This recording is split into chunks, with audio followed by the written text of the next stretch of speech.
அப்போ நீங்க இந்த ஷோல்டர்னுடைய அளவை நீங்க கரெக்டா வைக்காம இந்த டீப்புக்கு இவ்வளோ வச்சுட்டீங்க அப்படின்னா இங்க வர்றது எல்லாமே உங்களுக்கு சுருக்கம் தான்.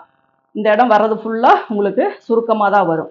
அப்போ அது என்ன ப்ராப்ளம் வரும் அப்படின்னா ஷோல்டர் வந்து ரொம்ப பெருசா இருக்கும், கீழே இறங்கும். இதுக்கு வந்து தின் ஷோல்டர் தான் வரணும். அதே மாதிரி நெக்கை பொறுத்த வரைக்கும் இங்க இருந்து நம்ம இங்க என்ன அளவு வைக்கிறோம் அப்படின்னா 3 இன்ச் வைக்கிறோம் அப்படின்னா இங்கேயும் நம்ம 3 இன்ச்சு அல்லது 3.25 இன்ச்சு கொடுத்து ப்ராட் பண்ணுவோம். அப்போ இந்த இடத்துல லைட்டா நம்ம ஸ்லாண்டிங்கை கட் பண்ணணும். அப்போ இது வந்து ஃபர்ஸ்ட், இது வந்து செகண்ட். இந்த ஸ்லாண்டிங்கை நீங்க கரெக்டா கட் பண்ணலைனாலும் ஷோல்டர் வந்து கழுத்து வந்து லூஸ் ஆகும். அடுத்தது நீங்க வைக்கிற இந்த செஸ்ட் ரவுண்டு வந்து இந்த ஃப்ரண்ட் நெக் பொறுத்த வரைக்கும் இந்த நல்லா டீப்பா இப்படி வைக்கிறீங்க அப்படின்னா இந்த செஸ்ட் ரவுண்டு 1/4 செஸ்ட் ரவுண்டு வந்து கரெக்டா ஹூக் போடும்போது டைட்டா இருக்கணும். கையை